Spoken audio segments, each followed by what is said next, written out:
I come to the floor this afternoon to talk about a very important bill, the Violence Against Women Act. And it's hard for me to believe it has actually been months now since we first came here to the floor to talk about this important legislation, which is why we are here again this afternoon to try and pass a bill into law that has consistently received broad bipartisan approval. It's a bill that passed the Senate now almost 3 months ago by a vote of 68 to 31. Madam President, the Violence Against Women Act has successfully helped provide life-saving assistance to hundreds of thousands of women and their families. And every time we have reauthorized this bill, we include bipartisan provisions to address those that are not being protected by it. But here we are, back on the Senate floor, urging support for a bill that should not be controversial. So today, the women of the Senate and the men who support the Violence Against Women Act have come to the floor with a simple, straightforward message for our friends in the House of Representatives. Stop the games and pass the inclusive bipartisan Senate bill without delay. And in the coming weeks, we're going to be making sure this message resonates loud and clear, both here in the nation's capital and back home in our states, because we are not going to back down. Not while there are thousands of women across our country who are currently excluded from the law. In fact, for Native and immigrant women and LGBT individuals, every moment our inclusive legislation to reauthorize the Violence Against Women Act is delayed is another moment they are left without the resources and protection that they deserve. You know, the numbers really are staggering. 1 in 3 Native women will be raped in their lifetimes. 1 in 3. 2 in 5 of them are victims of domestic violence. They are killed at 10 times the rate of the national average. And these shocking statistics aren't isolated to one group of women. 25 to 35% of women in the LGBT community experience domestic violence in their relationships. And 3 in 4 abused immigrant women never entered the process to obtain legal status, even though they were eligible, because their abuser husbands never filed their paperwork. This should make it perfectly clear to our colleagues in the other chamber that their current inaction has a real impact on the lives of women across America who are affected by violence.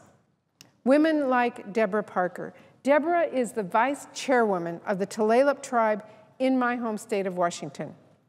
Deborah was repeatedly abused, starting at a very young age, by a non-tribal man who lived on her reservation. Not until the abuse stopped around the 4th grade did Deborah realize she wasn't the only child suffering at the hands of that assailant. At least a dozen other young girls had fallen victim to that same man. He was a man who was never arrested for his crimes, never brought to justice, and still walks free today.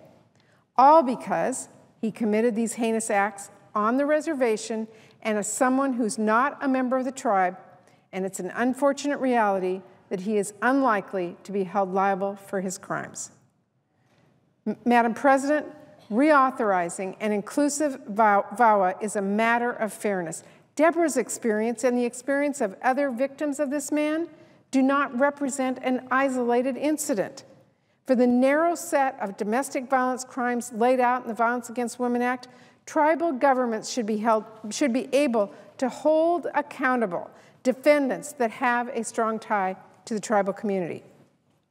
Madam President, I was very glad to see Republican Congresswoman Judy Biggert and several of her Republican colleagues echoed these very same sentiments last week. In a letter to Speaker Boehner and Leader Cantor, the Republican members explicitly called on their party leadership to end this gridlock and accept, quote, Senate-endorsed provisions that would protect all victims of domestic violence, including college students, LGBT individuals, Native Americans, and immigrants, end quote. So today we are here to urge Speaker Boehner to listen to the members of his own caucus and join us in taking a major step to uphold our government's promise to protect its people. You know, I was so proud to have served in the Senate back in 1994 with Senator Boxer, who's here with me today, when we first passed this bill. And since we took that historic step, VAWA has had great success in coordinating victims, advocates, and social service providers, law enforcement professionals, to meet the challenges of combating domestic violence. And along with its bipartisan support, it has received praise from law enforcement officers, prosecutors, judges, victim service providers, faith leaders, healthcare professionals, advocates, and survivors. VAWA has attained such broad support because it works. Where a person lives, their immigration status, or who they love should not determine whether or not perpetrators of domestic violence are brought to justice. These women across this country cannot afford any further delay, not on this bill. Now, Madam President, today the New York Times ran an editorial on this bill that really gets to the heart of where we are.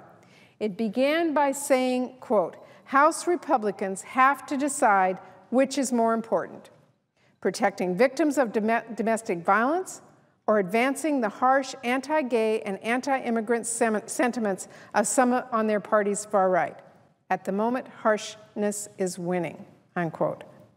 But the editorial pointed out it doesn't have to be that way. It pointed out, and I quote, in May, 15 Senate Republicans joined with the chamber's Democratic majority to approve a strong reauthorization bill, unquote. And finally, it ends with what we all know it will take to move this bill forward, leadership from Congressman Boehner. And I ask unanimous consent that the letter be printed in the record. Without objection. So, Madam President, today the effort we are beginning here in the Senate is an effort that will continue for as long as it takes. It is a call for the same thing, leadership. It's time for Speaker Boehner to look beyond ideology and partisan politics. It's time for him to look at the history of a bill that again and again and again has been supported and expanded by Republicans and Democrats. It's time for him to do the right thing and pass our inclusive, bipartisan Violence Against Women Act, because women across the country's lives literally depend on it.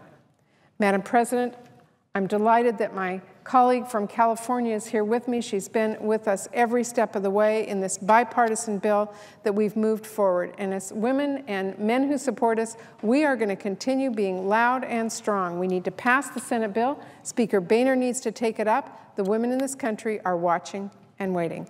Thank you, Madam President. I yield the floor.